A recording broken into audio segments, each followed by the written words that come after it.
Yo, collect and connect. Blake and Chad. Chad. And Blake. Collect and connect. Blake and Chad's collect and connect. Which one? Frank goes to Blake and Chad's. This is Blake and Chad's. This is collect and connect.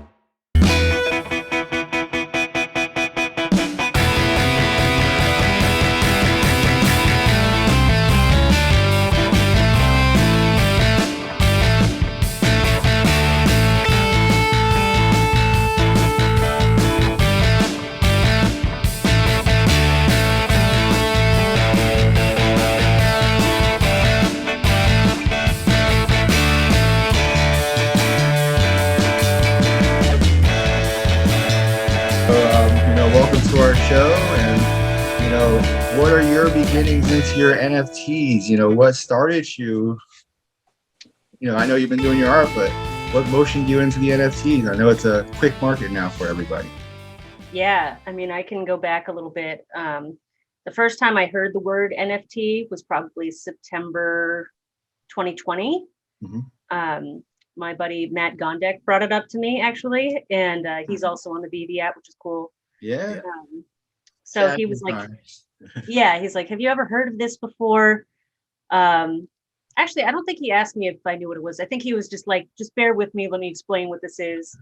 And like, whatever. But he asked me if I would be interested in doing a collection or if he could link me up with one of his friends to maybe drop something. And I was like, yeah, sure. I have no reservations. I don't even know what this is. So I just kind of had the idea that it was selling a digital copy of your art on top of the physical. So it's like, sure, I already got physical artwork. So I ended up doing my first drop with Nifty Gateway in December 2020. So I didn't have any friends doing NFTs aside from Gondek. Uh-huh. It was really overwhelming to kind of like learn a whole slew of new names, like Thank You and Fuck Render and Steve Aoki and I think Grimes dropped like a month after me, and it was just like this snowball effect of holy crap, there's so much moving so fast, and I'm somehow part of it now. So I just took that as an impetus to learn more about what they are and why it's important and what community is actually collecting these things. And yeah, so it was a cool challenge.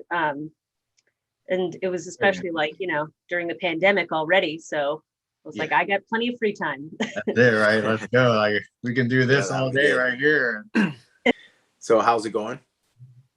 Things are going good. I'm in the middle of prepping for my solo show in Los Angeles next month. So it's just like chaos right now in my studio. I've cropped out a lot of the just paint tubes and panels and paper and whatever that's all over the floor. So some physical you've been putting out quite a few paintings per day there, trying to knock off quite a few there. Yeah, I just finished 32. So yeah, that's quite a bit. And I've still got maybe 8 more to go, maybe 9. So awesome. But we're getting there. Nice. Yeah, one of them's sitting right here. So it's a big one. I got to start. How long does that usually take, one of those pieces for you on an average? And then, I'd say a piece this big, which is like, I think it's 22 by 30 inches, maybe like 40, 50 hours, something like that. So, but once I'm in the groove, I can work and paint for like 10, 12 hours at a time. So for your characters and all that you have there, and quite a few of them are quite unique and all that, and they have a lot of dreamlike cuteness to them with a twist. Where do you gain your inspiration for creating your characters? I definitely get a lot of inspiration from franchises from my childhood. So like Pokemon, Rainbow Bright, My Little Pony, Digimon, Sailor Moon. Like I was very much like a 90s cartoons kid. So anything that had to do with even like Power Rangers, where it was like the same guy, but like in different colors and different costumes with slight tweaks. I just always loved that idea of like, okay, which one do I identify with? Which one is me? Like you'd pick with your friends which one you were going to pretend to be. Oh yeah. So anything like that. Yeah, I just love that idea of like identifying with like a character or a creature.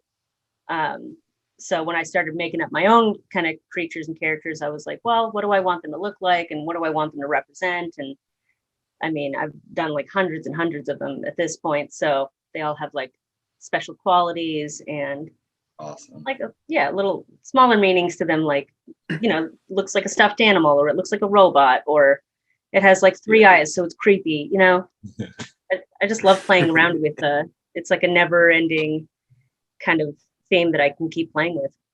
Do each one have a backstory to them in a sense then? Not all of them have a backstory. Even just picking a name for all of them is kind of difficult. So some of them just get a name like Linda or like Pete at the end of the day. Because I'm like, I don't know, what have I not named it? Like. So you also dabbled into Converse, we heard in your AMA one day. So I saw some of your shoes and saw some of your designs on there. Do you still more or less inspire from there, or where do you inspire more of your art from now? I mean, all this art comes from where, I think I still take a little bit of what I learned in footwear with me. Basically, long story short, I was a print and pattern specialist for Converse. So I did print and pattern for footwear, some apparel. I did that for about 7 years and designed like kids sneakers too. I worked on pretty much everything, including all of our licensed categories like Simpsons, DC Comics, artist series like Buff Monster, stuff like that. I was the one who was kind of like formatting and building those technical packages for the factories. And I still take the level of like seriousness with me. Like if you're going to do something, you have to do it right because other people are depending on you and counting on you to do a good job. I mean, I sell my work commercially, so I'm in the business of making money off of my art. So I still carry that. And I really like playing with different color palettes because we always had like a strict seasonal color palette. So I like to kind of work in the way like I pick all the colors and then take out one. And that's kind of how I look at my paintings. Like, how can I maybe whittle this down to fewer colors and still express what I want to with it? So gets you, like, for someone that's doing art and you want to inspire, like what makes you have them drive or have them go towards that goal? Yeah, I think another thing that I took with me from Converse was I did a lot of public speaking. I had to like learn how to present my designs in a way that people could understand and kind of like come along on the journey with me and take me seriously. So I'm really grateful that I had that kind of experience under my belt before I started doing art full time on my own, because it's made it easier to talk about my art and what it means to me and what I'm trying to represent with it. So, I mean, you have to write so many artist statements for like every certain little thing, or if you're applying for a grant, or if you're pitching a mural in a city, you have to like learn how to talk to the Department of Transportation. You have to learn how to talk to the neighborhood councils, like, or the Department of Cultural Affairs. Yeah, you have to like come connect. Yeah, you gotta present you're branding yourself, and I'm Allison Bamcat. This is what I want to do for you guys. That's important. That's a huge step for a lot of people. Is branding yourself is the biggest thing, I think. So. Yeah, exactly. And like, I understand now. I mean, I used to help lead my team when I was in footwear, but now I have a lot of other artists look up to me, and people who want to like learn how to spray paint, or who are trying to get into NFTs, or just wanting to maybe quit their day job and do art full time. I really pride myself on being like a community leader in that way. Like, I will answer any question. I will help anybody at any time, probably to my detriment.